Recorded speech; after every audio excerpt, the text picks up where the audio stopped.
No, I can't see it. It just looks like a. It looks like a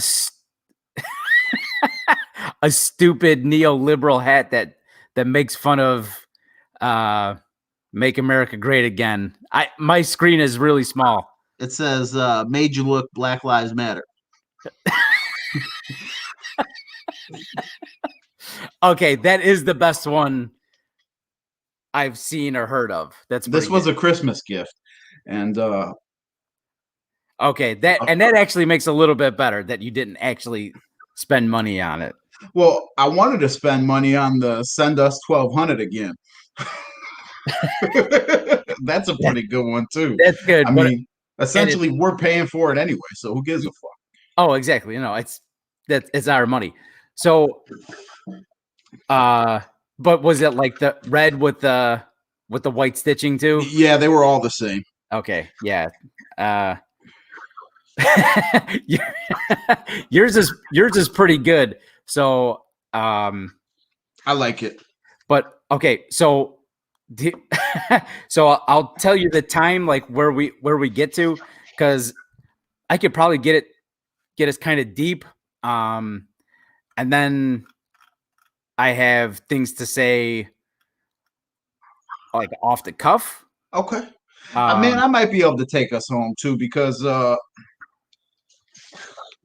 I'm not going to know what page of the book it's from, but I got a lot of shit written down. So we do what we do, baby. Yeah. So I don't know if that means like, you're going to take it home, like finish the chapter. We'll discuss it when we get to the point. Who cares? We can always either edit it out of the podcast or just, we've had some shit happen this week. So yeah, I'll definitely clean it up. That's what's nice about the old Anchor app here. Let's see. How long did it take you to set up the Anchor app? A few minutes, man. It was that easy. What I thought. Yeah, like Anchor app and this StreamYard was so easy. Did you do anything on the common sense pamphlet? Did you get to that part in the book? Yeah. Okay. All right, because I got that up, and I'm going to read that in its entirety. You mean like off camera, right? No, the common sense pamphlet on camera. Why? You don't think I could read? What do you think? I'm illiterate? Yeah, motherfucker. What's his name from the Green Mile? Oh, boss. I've never seen it. Hands me the mouse. I can fix him. His name is John Henry or John Coffey. I was gonna say John Henry. Like, Michael Clark Duncan. That's the railroad motherfucker. Yeah. With the hammer. Yeah. No. yeah, the Duncan guy. Yeah, Patrick Henry or Patrick Henry. Patrick Henry's the Liberty or Death, which both sound like similar options if you ask me, but we can get into that during the podcast, I suppose. Yeah, you know what? I've highlighted some Thomas Paine. How the fuck are you gonna do read the full pamphlet? I got it pulled up on the old computer box here. Right. But it's like the common sense pamphlet it's like seriously 3 sentences. Oh, really? Well, not 3 sentences, but it's small. I'm saying that's not a fucking pamphlet. That's no, a pamphlet is exactly what it sounds like, brother. Like, what do you think of when you think of pamphlet? I think of like a little booklet thing that's man, it's like Jehovah's Witness. Are you ready for the coming of the Lord? Nope. Well, if you're not, I got this pamphlet. Yeah, no, but isn't still? I know it's like a card thing, but it's still like 4 pages, not like it's. A page. I just sent it to you. If it's seriously like just a fucking, we're back down to 0. You blew it. You fucking blew it. Yeah. Okay, that's the whole thing. This one page. Yeah. Okay, yeah, no, that's fine. I thought there's a book that he wrote. The book is much longer than this. It's an actual book. And it's Ergo, not a fucking pamphlet. yeah, a pamphlet is just a sheet of paper, is how I always took it. So Okay, maybe I'm thinking a booklet. So now we got book, booklet, and pamphlet. yeah, let's start this booklet of pamphlets, and so I could go to bed. Check. I should be drinking tequila and called off yesterday. Let me tell you about this fucking Patrick Henry guy. Let me tell you, his name's Patrick. He's not even Irish. Just fucking guy. Samuel Adams. More like Samuel Shipbeer. Oktoberfest. More like go fuck yourself. Oh, we're juvenile. Oh my god, I'm such a fucking child. Yeah, Okay. same here. All right. Nicely located this evening for your buddy. I still never get used to that picture of him. Oh, really? Yeah. No, I didn't So- have a choice. My wife kind of rearranged the seating here, so I'm living with what I would live with. It consisted of, I want to make sure. It consisted of, come on, motherfucker. Okay. Oh, that was the other thing I wanted to do.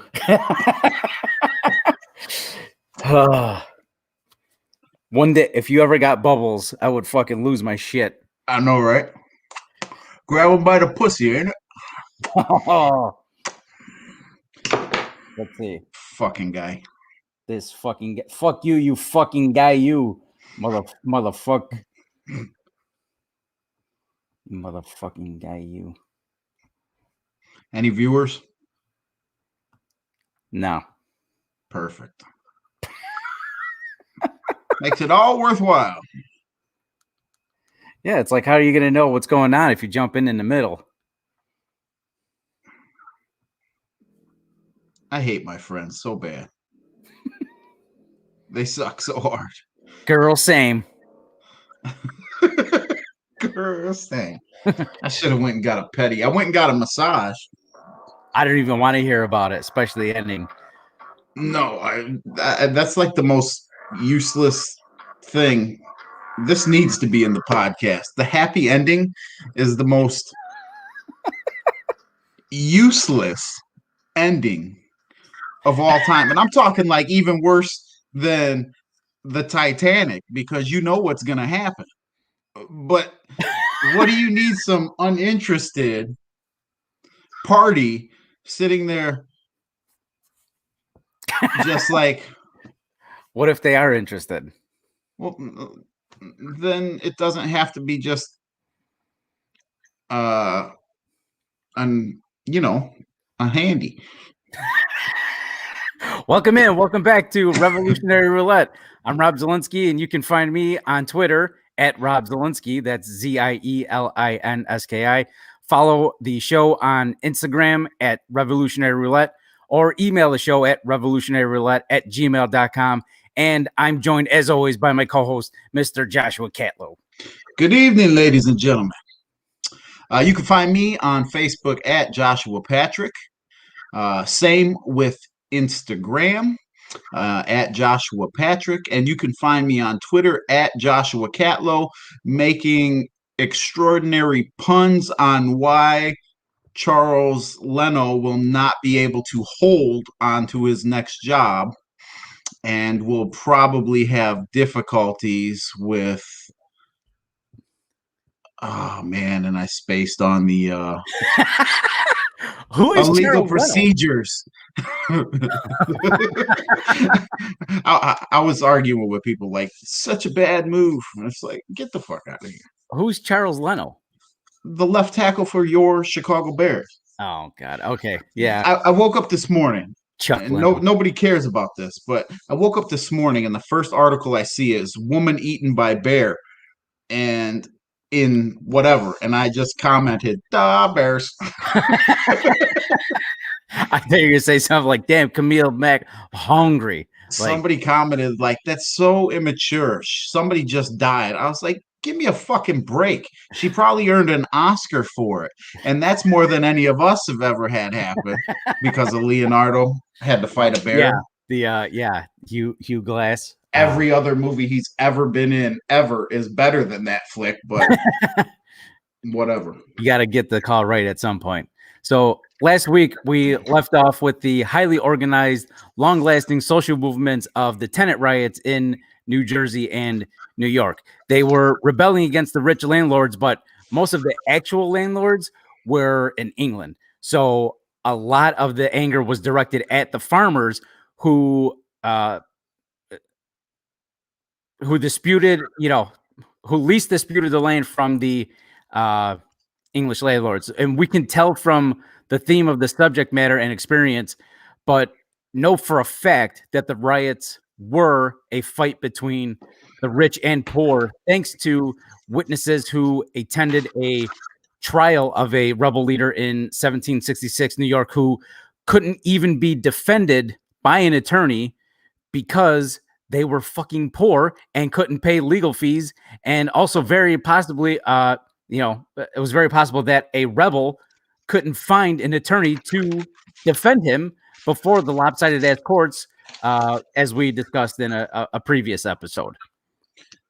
It's I was going to say it's kind of hard to imagine a court system without having civil servants such as court-appointed lawyers. If you cannot afford one will be appointed for you, right? And it will be the shittiest non-fucking bar-passingest motherfucker you've ever seen in your life. Usually that's what you get, but even back then, write the one. You got to write the one. You get one. You get him, but he's going to dumb get your prick. ass thrown in jail for life. But you get exactly. On a speeding ticket, you're doing 20.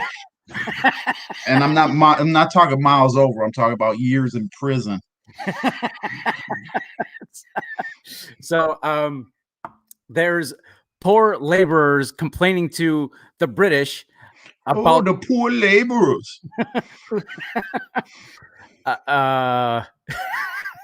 Sorry, I'm derailing you. My bad. No, that's good. You're good. They're bitching to the British about these landlords and land leasers in America.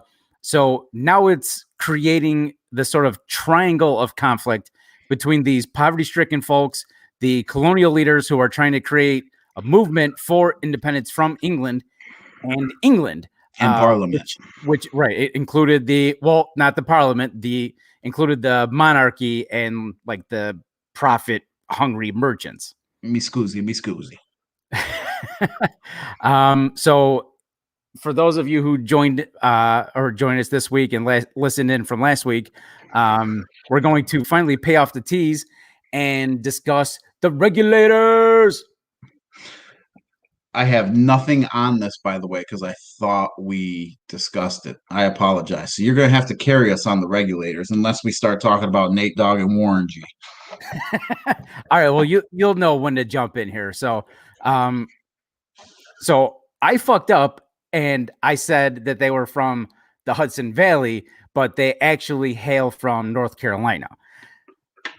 By the way, every time I see the words Hudson Valley, I think of Hidden Valley, like the fucking ranch dressing. By the way, do you like ranch dressing? I'm not a fan, no. I order fried mushrooms like twice a month or so, and they're always give me ranch, and I throw it back at them. Give me some marinara, you asshole. I don't know how you do French fried mushrooms. They're delicious. Anyway, regulators were this group of highly organized white farmers from like 1766 to 1771.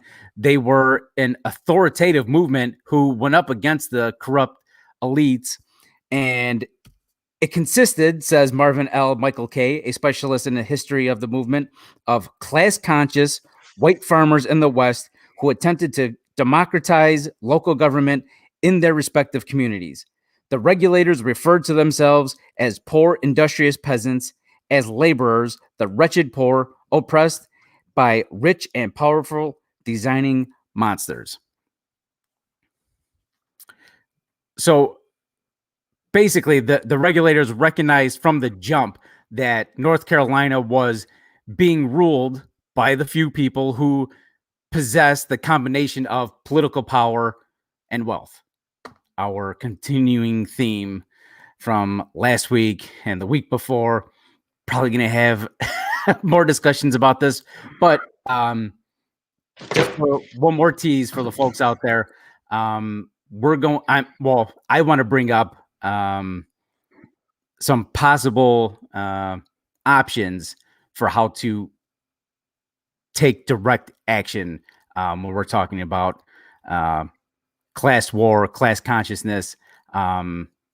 Again, class consciousness because there is a wage war going on,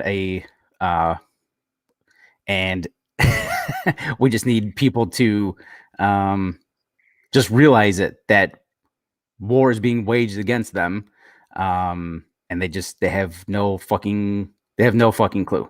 And there are ways to deal with it. You're gonna have to make sacrifices, but it's going to be for the betterment of yourself, your friends. Speak on it. And fuck this book. Teach me.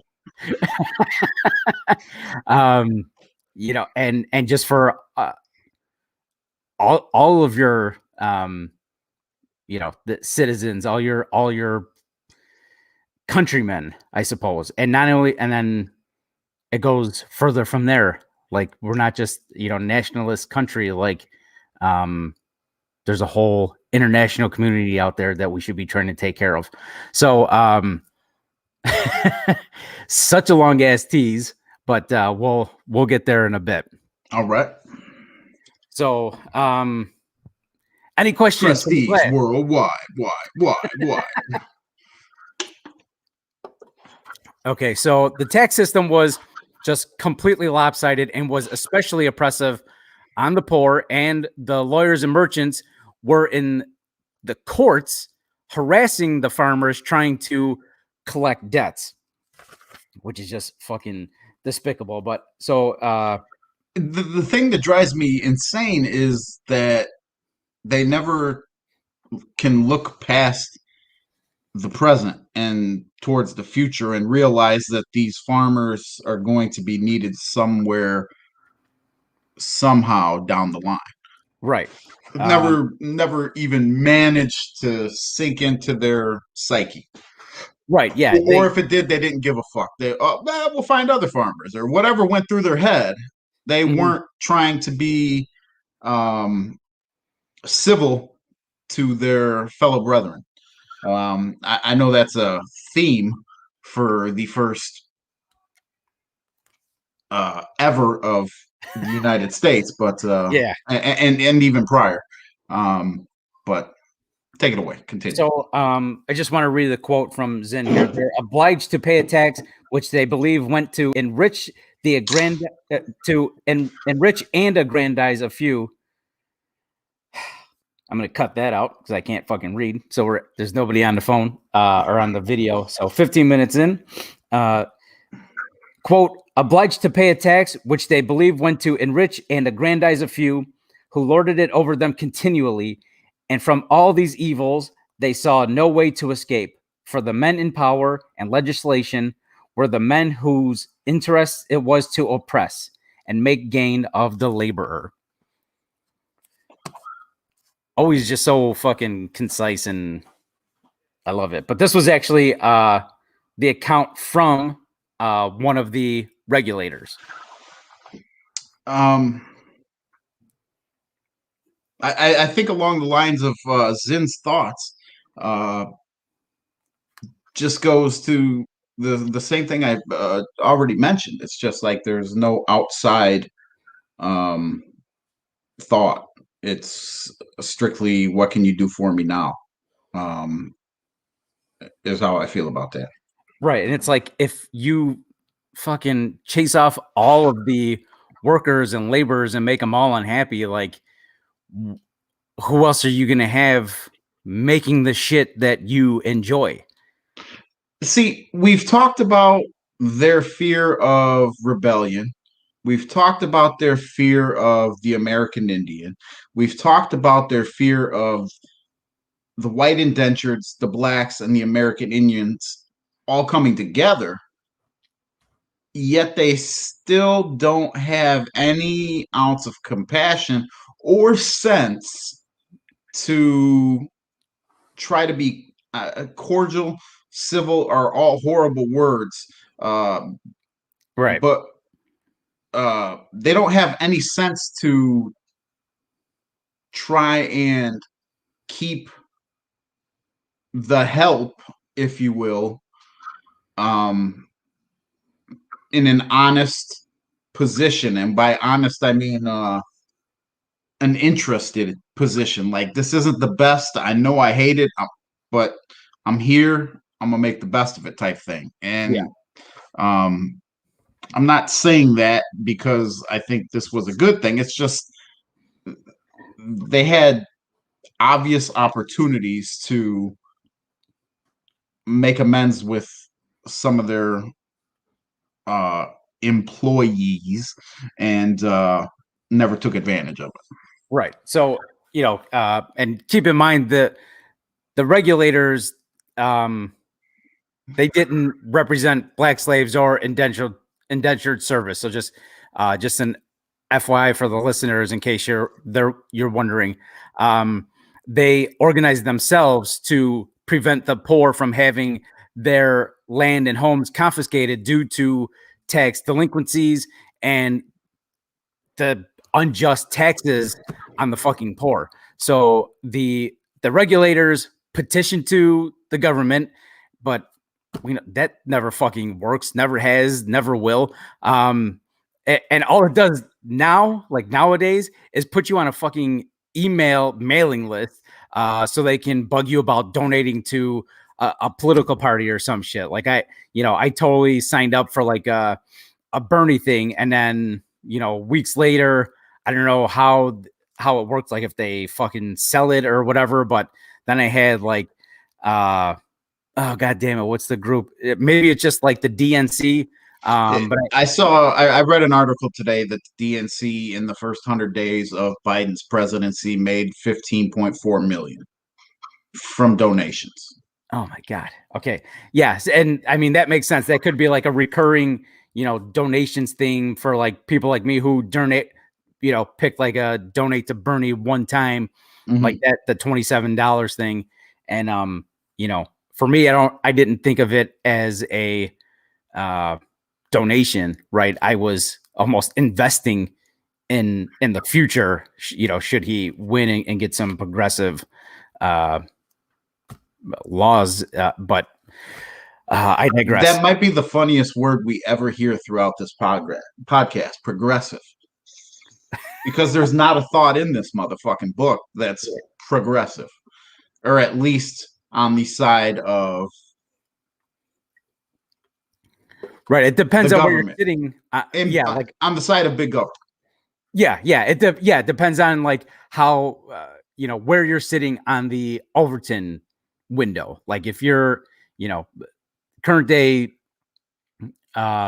Democrats are like on the same line as 80s Republicans, because the Overton window, the political window, has shifted so far right that Democrats are now diet Republicans. Anyway. I love it when you use that phrase, and I would like you to go more in depth in it. I don't know if you want to do that now or some other time, but keep that in mind for future reference, because the Overton window, the Overton window, and diet Republicans. I mean, there's no such thing as Democrats. Yeah, no. It's not. It's well, unfortunately, there's no such thing as democracy. Essentially, if you really think about it, that's just my opinion. Because everything can be bought, everything can be cheated, scammed. Right. And that's why we brought up the study by Northwestern and I believe it was Princeton, where they actually proved that the U.S. does not live in a democracy. We live in an oligarchy because, like you said, everything can be bought. Right. That's capitalism, baby. Except for my happiness or a trip to Seattle or right. groceries. Fuck me, right? Fuck you. How dare I want some groceries? You How fat dare you fuck. fucking eat? So, oh, you got money to buy water, huh? You like that LaCroix? You got money for LaCroix, but you fake mustaches. so in 1770, Hillsborough, North Carolina, they were like, fuck a petition, and a large-scale riot broke out. They went to the courthouse and disrupted the hearings, which caused the judge to flee. And then the mob beat the fuck out of 2 merchants and 3 lawyers, and then looted stores. Sounds familiar. Yeah, sounds real fucking familiar. And 2 different instances too.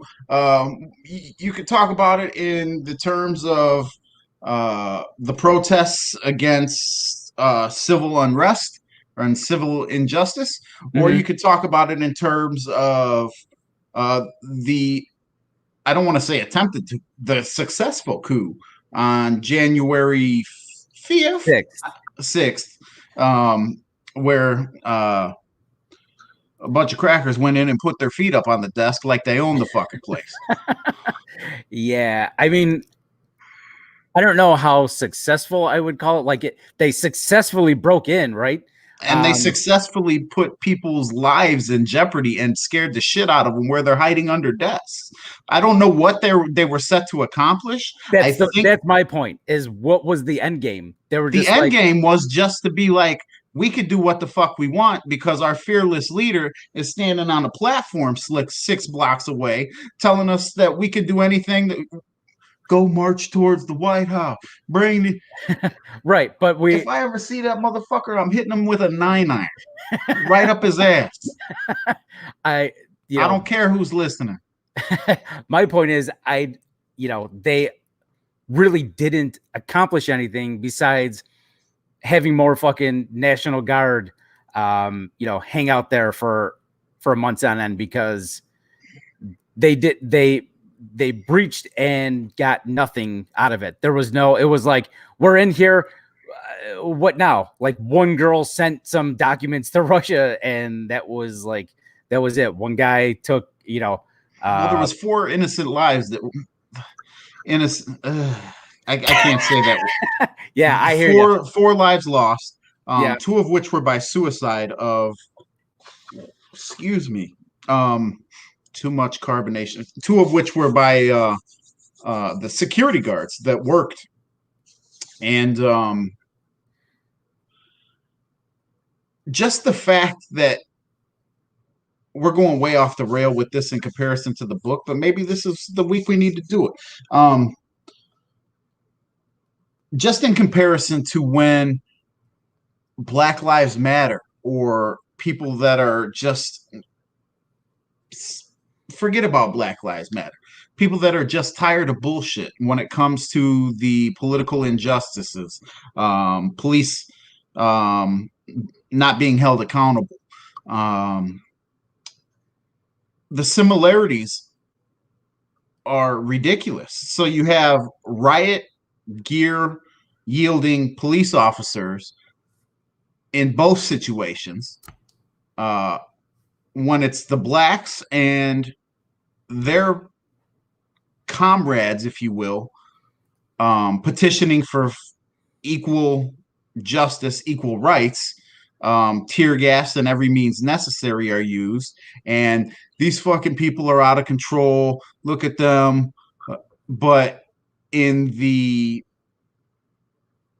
coup of January 6th, the same thing was happening where there was police in riot gear and shields, and they're just getting battered and battered and battered by civilians yielding batons. Right. Yeah, I And mean, there's straight up had not any hockey sticks force, chopping at him. no force used against them. What's not a fucking taser, not a gun. We talk about practice. Well, the one girl, she did get, Well, she got shot, but she got shot. Just that's to one. right, just clearing it up since you said, I apologize. yeah. The one I girl, she was straight up trying to breach the house chambers though, and try to like break in through that window or whatever, and I think she got shot in the neck or something. My neck and my back. So that was one, and then the two police officers, right? They got There were two police officers that got hurt, and then two others that committed suicide. okay. So was it five, or was it one of the police officers got hit with the extinguisher, the fire extinguisher, and then he passed away? I think it was 5 total.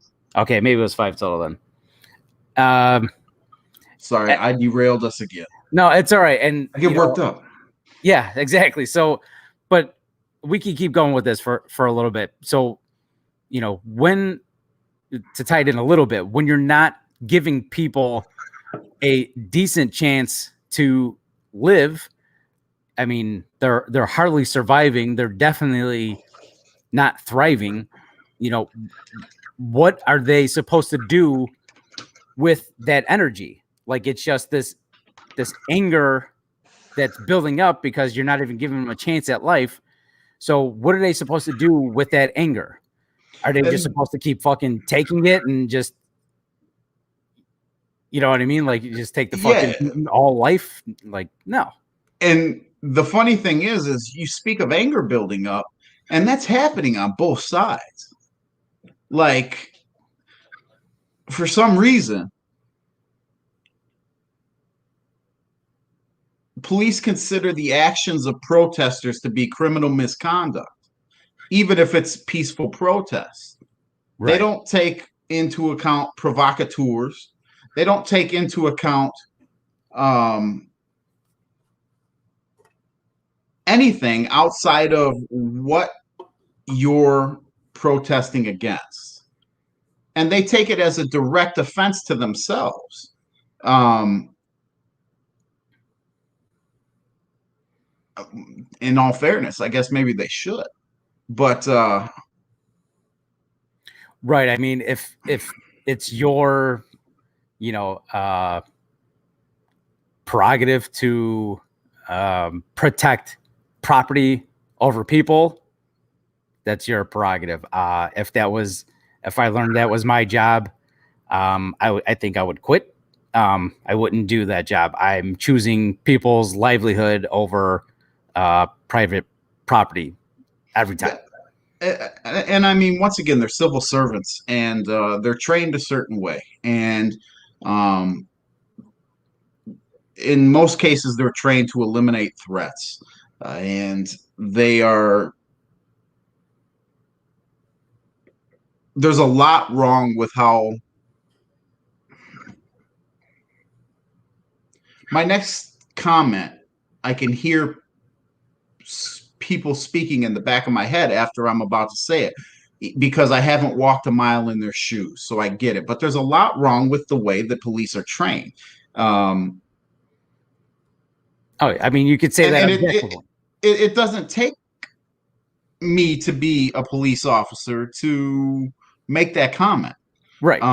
If everyday routine traffic stops are being filmed almost on a daily basis where people are perishing, then there is absolutely something wrong. And I can say with conviction, to a certain member out there, I apologize. You know who you are. But I can say this comment with conviction, that there are far more bad cops than good cops. Not a lot of people are going to agree with me on that one. And that would probably have people up in arms, hating, maybe even a few stop listening to the program. because of that statement. But I truly believe that, because if there was a counterbalance in the opposite direction, then you would hope that those good officers, especially the ones of color, would step up and say, look, man, it's not as easy as, look, man, but what the fuck are you guys doing? I mean, Right. these people have a right to do this and to ask for justice. Um, this isn't how things were meant to be. I Right. I mean, mean, we're talking traffic about, stops don't equal death. Not complying doesn't equal death. And that's what they always fucking go to. You didn't comply. You didn't comply. yeah. I mean, you You don't, have anger issues. You haven't sought counseling. You got your ass shit kicked in by a black dude back in 5th grade one time. You hold that fucking rage in your side, inside of you, and you hold them accountable. So you want to kick the shit out of this guy on a traffic stop because he's got a tail light on. Because you never worked on yourself. mm-hmm. You don't understand black people. So when you pull up to one on a traffic stop because he has an expired tag, you're automatically scared, instead of maybe hiring more black officers to police black areas. Not that anybody wants to become an officer anymore, but maybe if you were to hire more black officers to police black areas and actually understand the circumstances and the situations and the area, maybe less of this would happen. Certainly one of the many problems is, especially in places like Minneapolis, obviously where George Floyd was murdered, and Philon Castro and right, a couple others.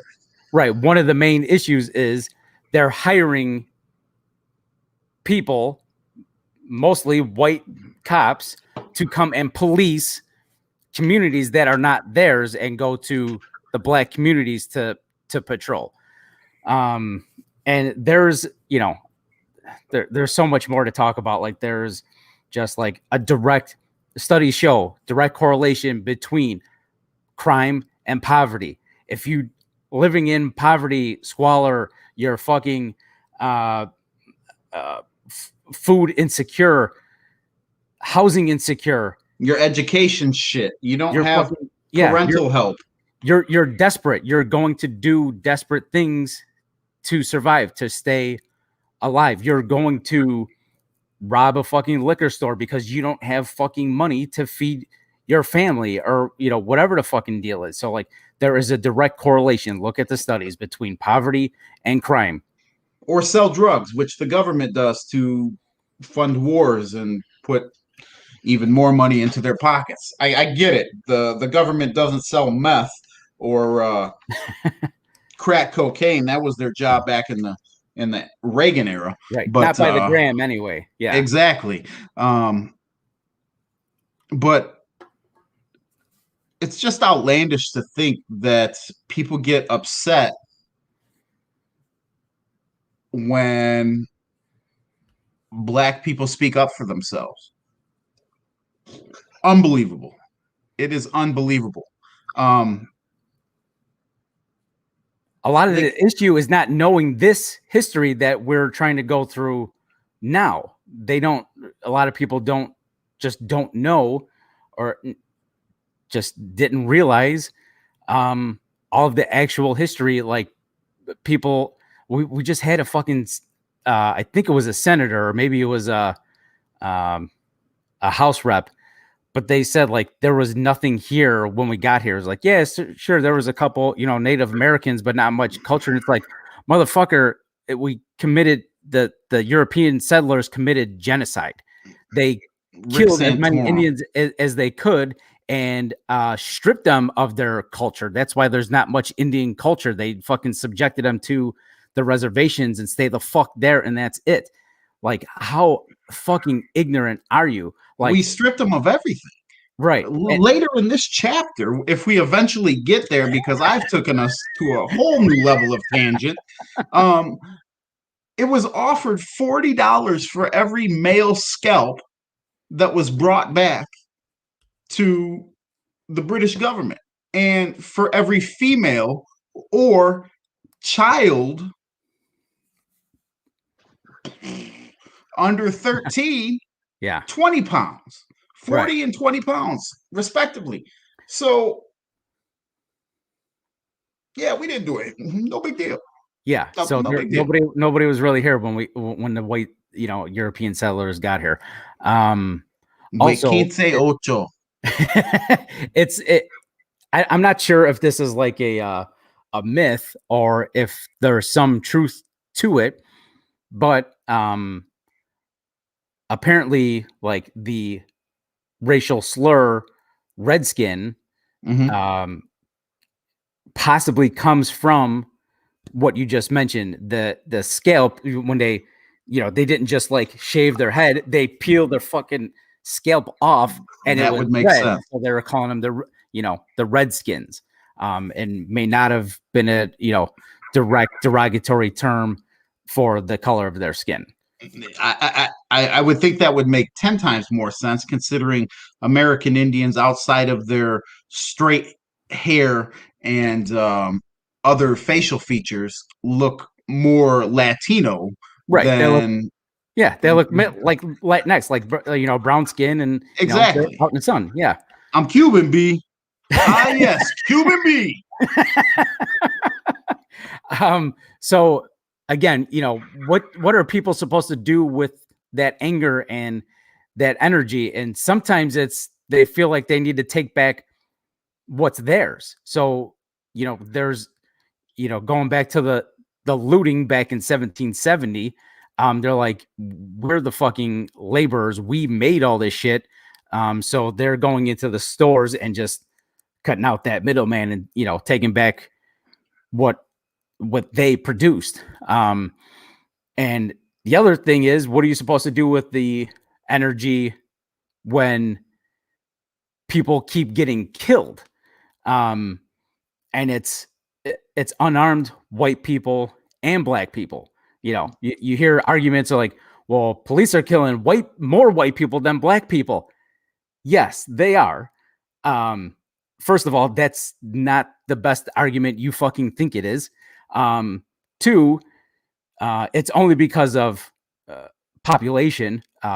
Black Americans are killed three and a half as many times as white people.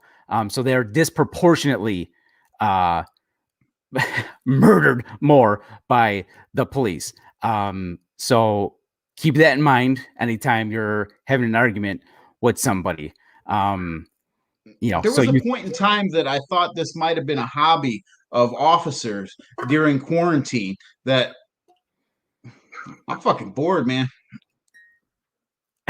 Let's go. Let's go do a traffic stop.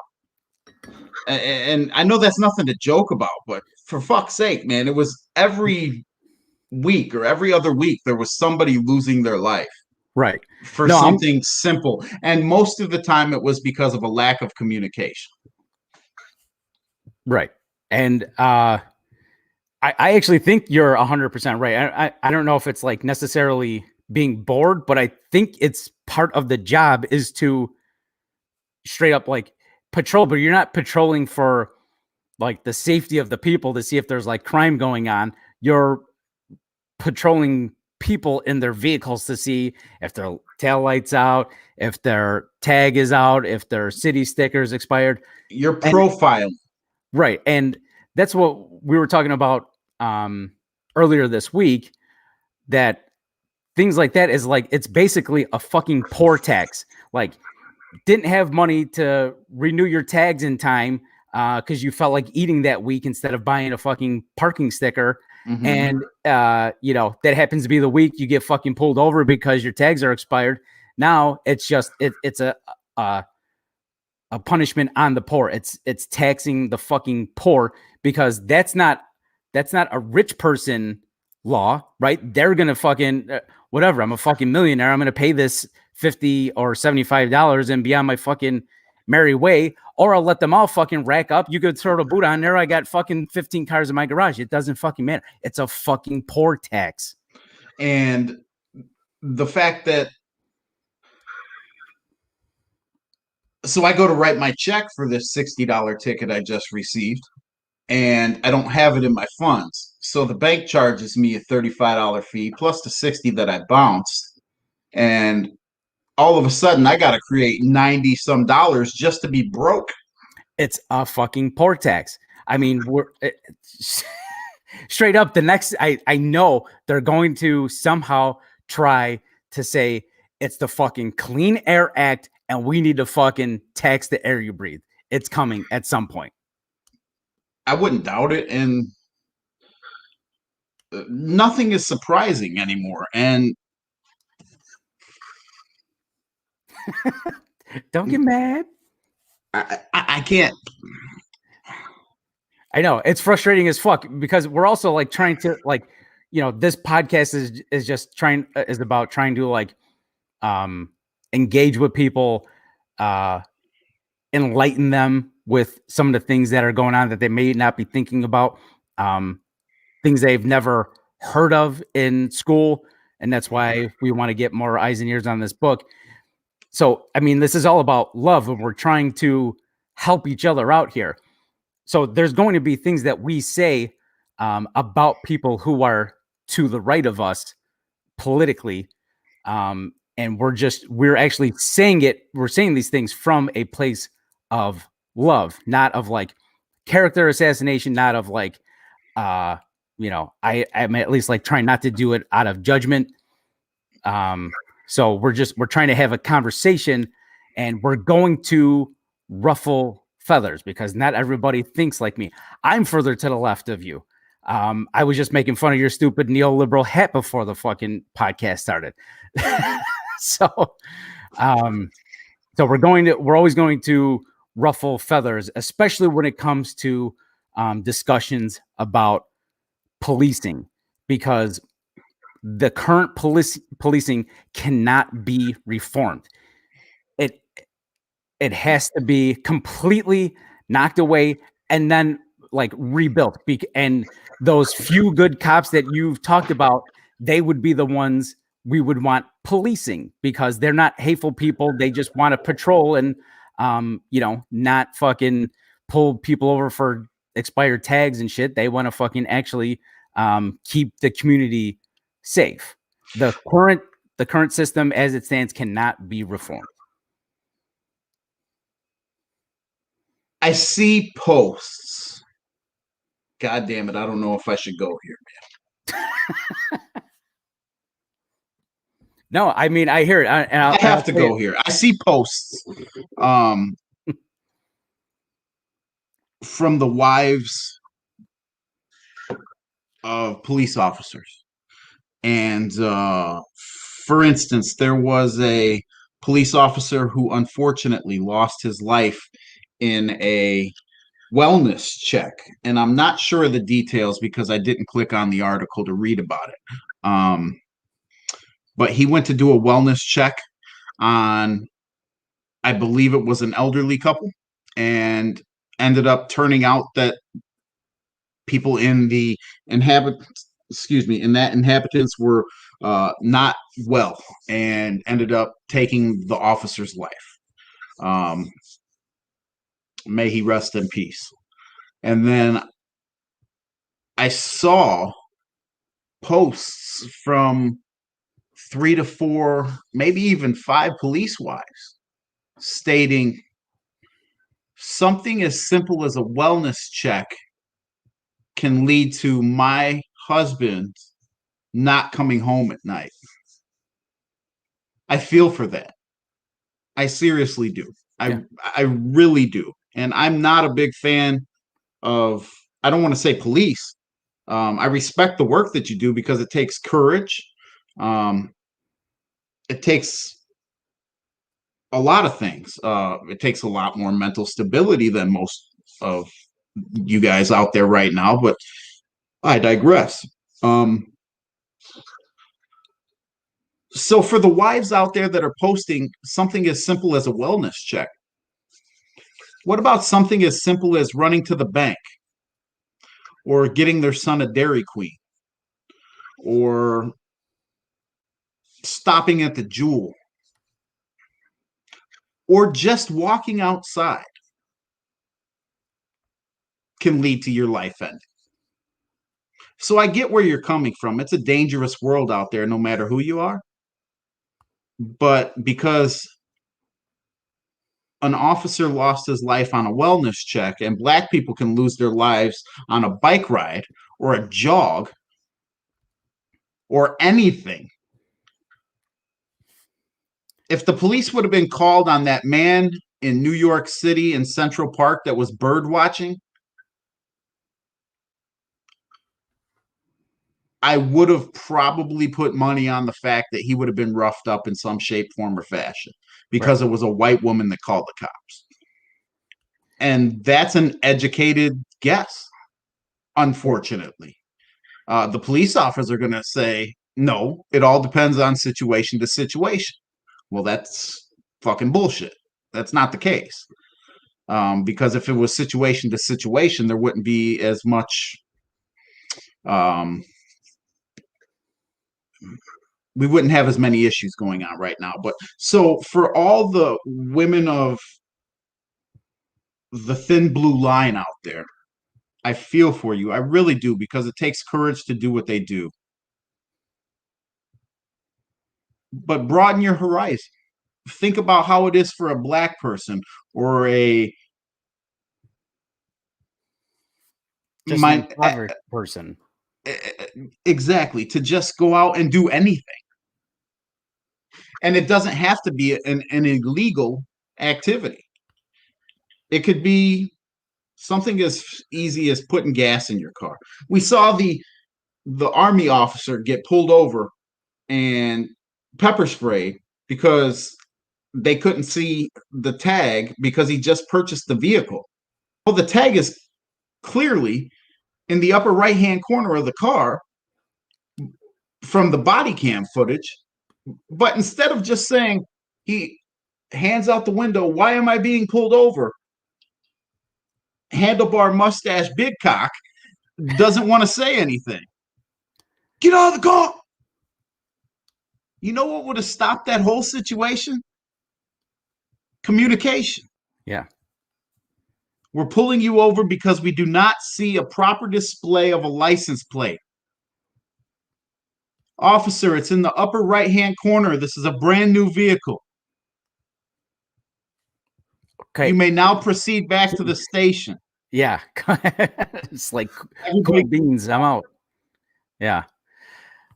So let's see. Where are we at here? I mean, I don't think. Go ahead. People say that how can white supremacists or racist people become cops? Think about that question truly. And the answer to that is, when you hide something your whole life, it becomes a part of you.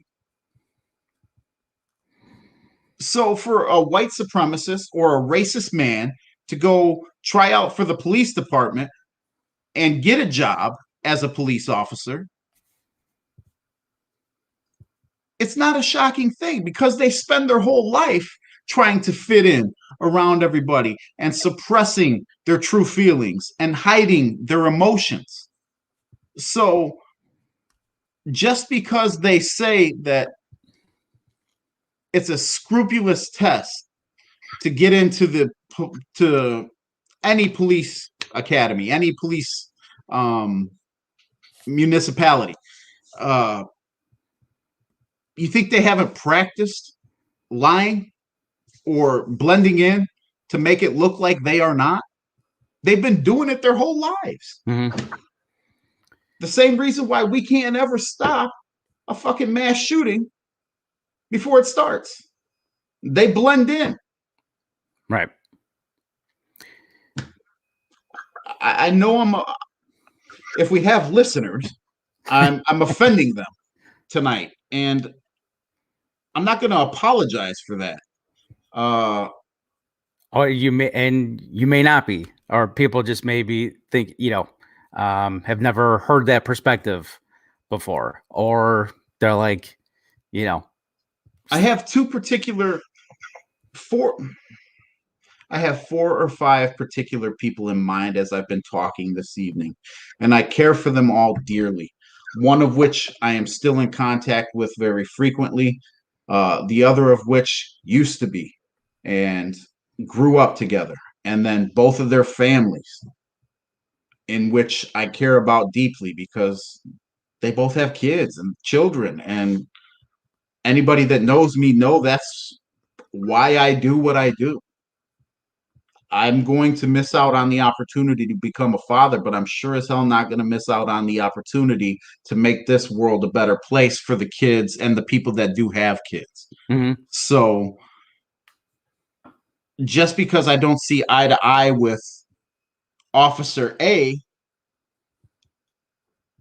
and Officer B is well more in depth at explanations and communication than other people these days, doesn't mean I hold grudges against either of them. I just wish that more would be taken in with an open mind, as well as me having to do the same thing in regards to their profession as well. Right. If you're having a conversation with somebody, have the conversation, but make sure, both sides are having the conversation in good faith, and it's not out of trying to get a rise out of you and fucking gaslighting you. Those are the relationships you need to end. And that's a part of the process of what's going on.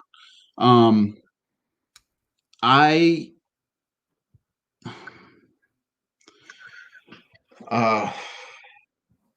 don't know. I lost my train of thought on that last one. No, it's all right. But this goes back to like, we have the right to peaceful assembly, right? People are always talking about so you think their rights, right? But right. That's the whole point. Is like it's in the in the Constitution, in the amendments. And people really care about certain amendments, like good old number 2, numero dos. Like they fucking love that one, but nobody's coming for your fucking guns. Nobody wants your fucking gun. Nobody wants your fucking guns. You silly cocksuckers. Right. Like people. Part of it is, if you have like a prior record and it's domestic violence, like you've beat women and children before, then you should not have a gun. Because again, going back to the science, the studies show those are the people that are most likely to kill, and not just, they could kill a friend, family member, stranger, or they're more likely to be a mass murderer, mass shooter.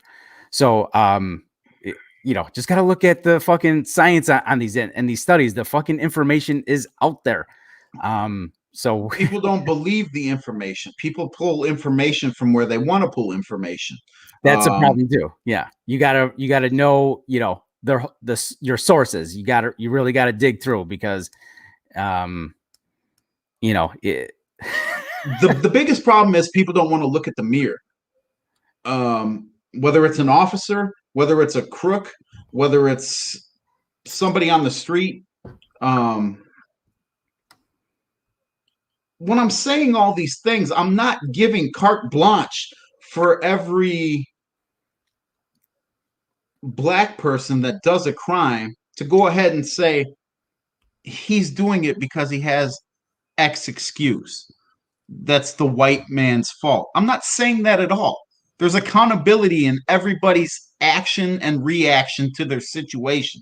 What I am saying is that they sure as fuck haven't been helped out throughout the course of history in the United States. And that's one of the reasons why along with many others, as to why there is so much more crime in impoverished areas, and lack of schooling in impoverished areas, and education, parenting, etc., etc. You can go down to food, um, housing. People people complain about when black folks gather on the corners or in the street. This isn't like Homewood. This isn't like Mokina. This isn't Frankfurt, where you have backyards and patios and swimming pools and lawn furniture that you can just go in, grab a beer, and sit around and shoot the shit. In the trap, that is your fucking backyard. Projects don't have lawns.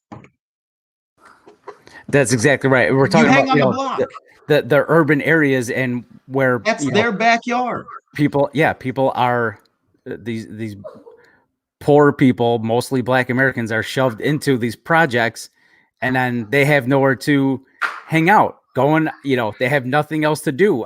If they hang in a park, they get shot. If they hang in a fucking forest preserve, they get shot. Question anything.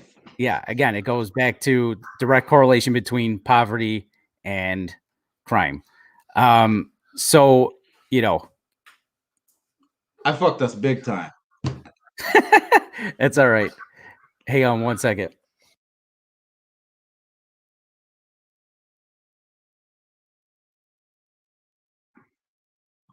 I'm trying to read his lips.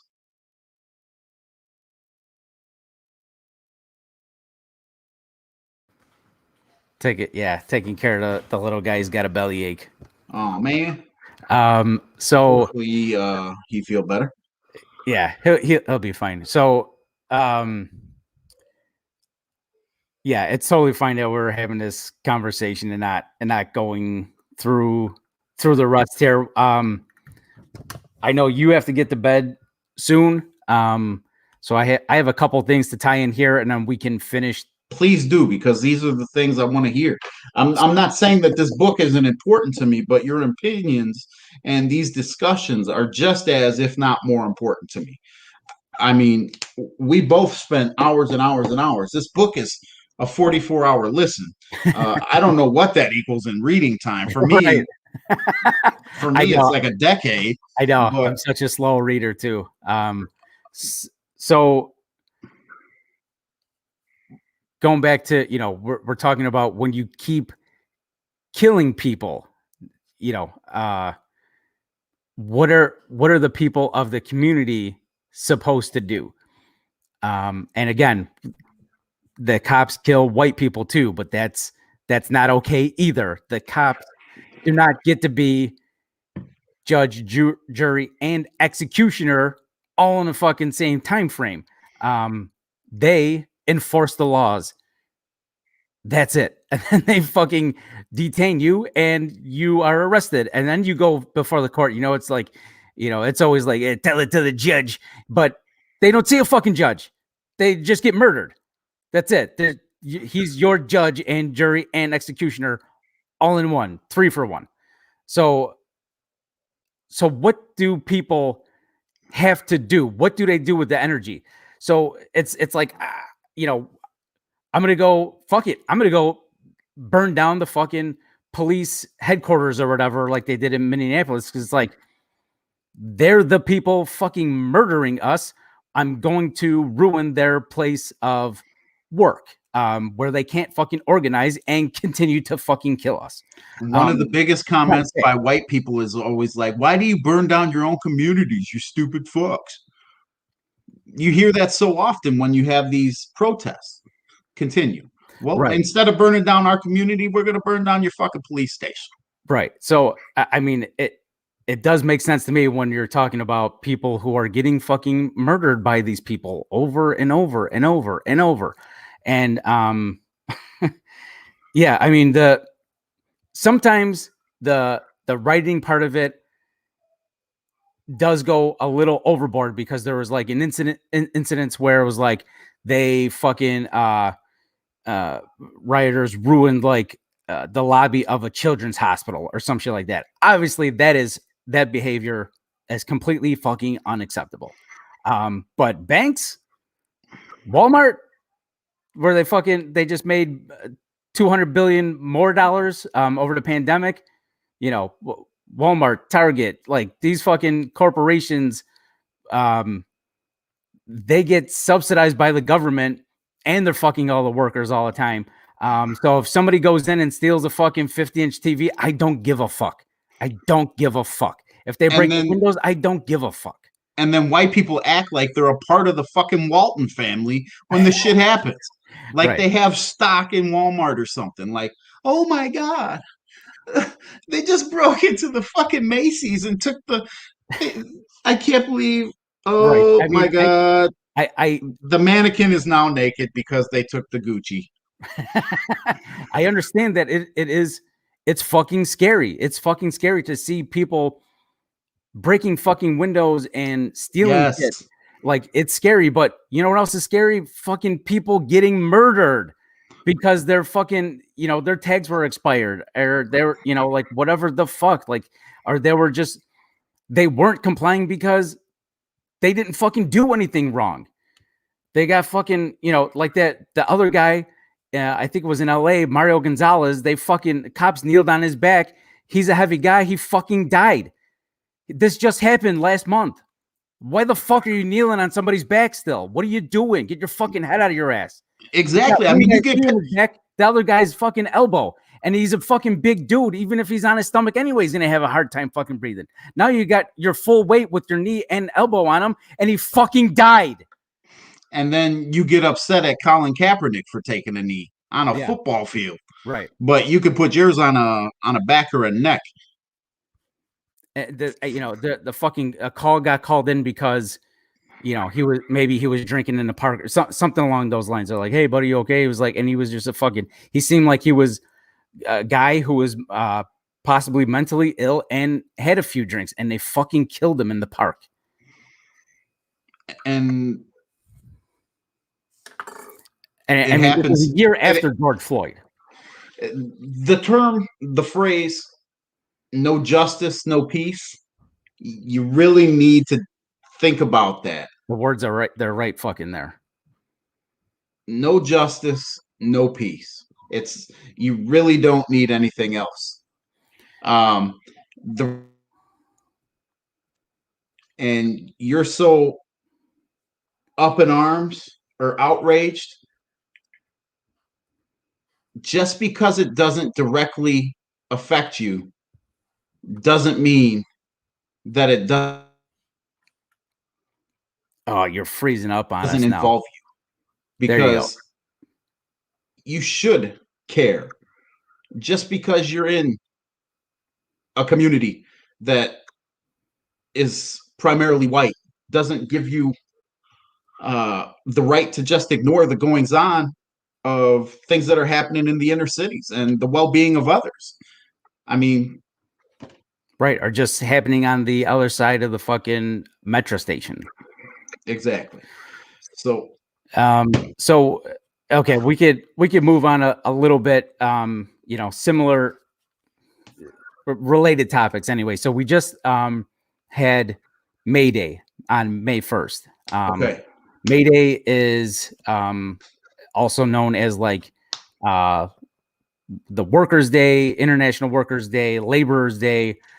So even though there's a fucking Labor Day, this is known as May Day, and it actually started from where I grew up in Chicago. It was the fucking people may have heard of it, but never really looked into it. It's called the Haymarket Affair or the Haymarket Riot, and it was Chicago workers, laborers, protesting, striking for I think it was better work hours and wages.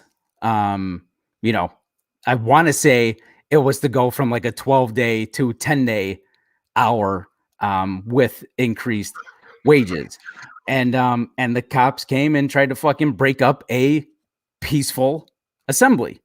Wasn't And it a sit-in type thing, or eventually became a sit-in? no, I think I would have to look into it a little bit more. Like there were, they had speakers there, Mm-hmm. and somebody really prominent like had just got finished, so people were still kind of like hanging around, and then uh, Chicago Police Department came to break up this peaceful gathering, and somebody threw a fucking stick of dynamite at the fucking crowd of cops. So fucking riot broke out, and uh, more police died, and more protesters died. And again, this was at first a peaceful assembly for better working conditions and policies. And again, like we've said it before, like we work, most people work like 9 to 5 jobs and get weekends off, and because of these kinds of fucking strikes and labor or union negotiations. So unionize your workplace, folks. So that was May Day. It celebrated. I actually think the actual May Day was like May 4th, or maybe even May 5th. Your birthday. Happy birthday tomorrow, by the way, big guy. The big 4-0 over the fucking hill. You're I don't even want to. Sisyphus. You made it to the top of the hill. I'm on the back 9. The way you living, Yeah, you on hole 13, motherfucker. I'm fine with that. So that was May Day. Just a little background for folks out there. That was a fun fact. And when I say fun fact, it always makes me think of our old friend Kyle. I always forget how to say his last name though. Kyle Brock. Yes. From he's got a new band out there called the Rain Rabbit. The music is dynamite. And he used to have a radio show, and he had a segment called "That's Fact Up." So anytime I say fun fact, I always think of his segment "That's Fact Up." So again, something else that the people could possibly do should things somehow get even fucking worse, because it seems like the way like policies are going, we're not doing anything to stop the planet from dying. Shit's gonna look real fucking bad in like 4 or 5 years. This pandemic might never end because people are buying fake vaccination cards just so they can travel. Right. Instead of actually getting vaccinated, so herd immunity is going to go by the wayside by the time, and we're all going to have to re-up on the vaccine and start this whole fucking process over again. Right, that's right. And I can't get out of this fucking country. If you don't like it here, get the fuck. I'm trying. Take the motherfucking shot. I'm gone. I can't leave. Just like, oh god. So, something that people can possibly do, and this would have to be, talk about fucking highly organized. This is something else people can research for themselves. It's called a general strike. So I think what that would look like nowadays would both be not going to your job, like especially laborers and people who we're now calling essential workers. Everybody goes on strike, not just Teamsters. Every fucking buddy goes on strike. It's called general strike or mass strike.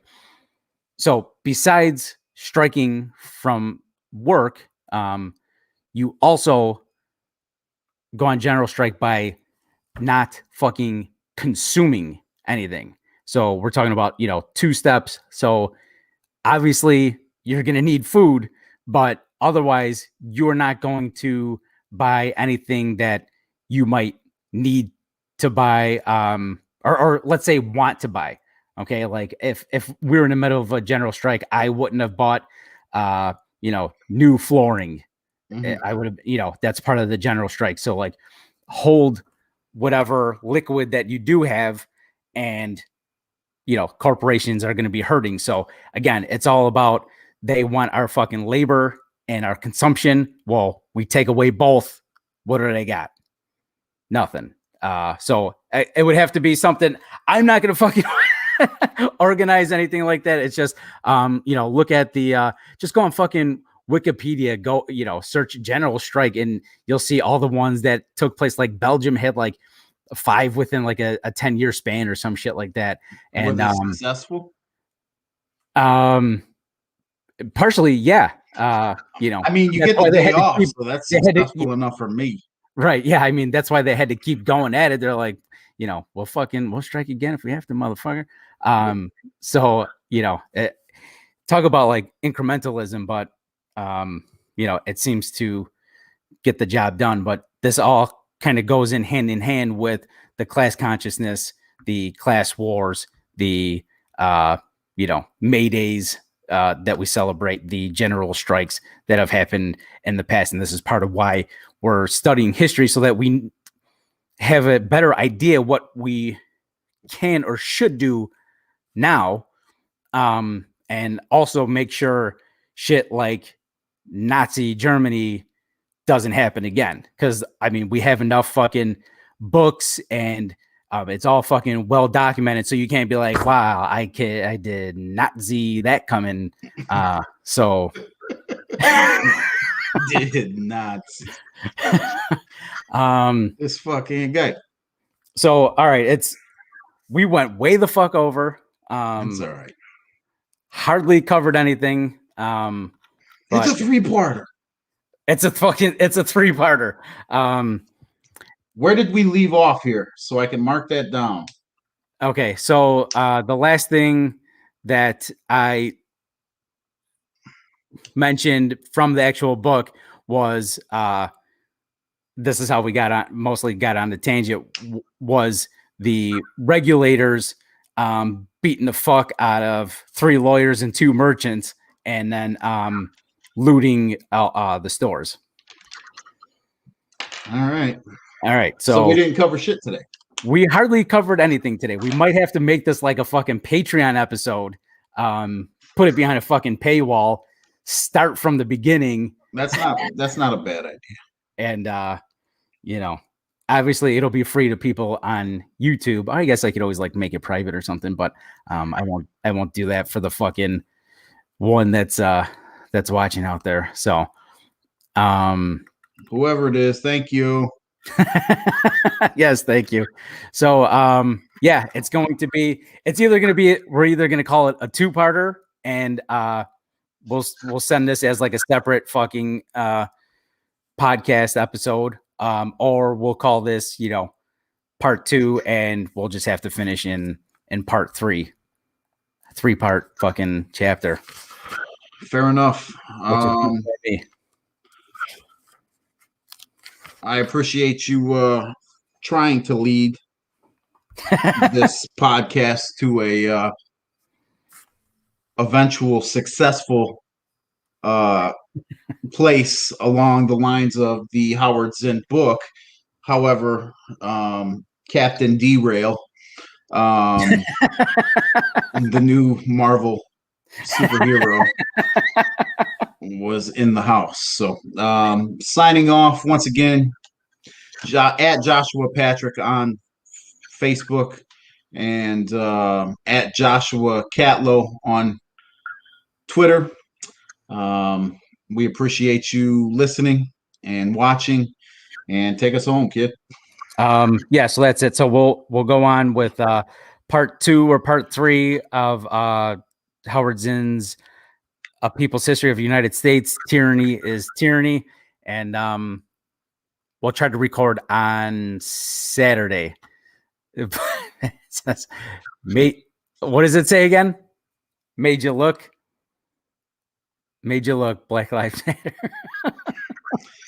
You cannot believe the looks that this gets me on the walking trail. It's like they want to Sieg Heil me, and then they read it, and it's like, oh shit.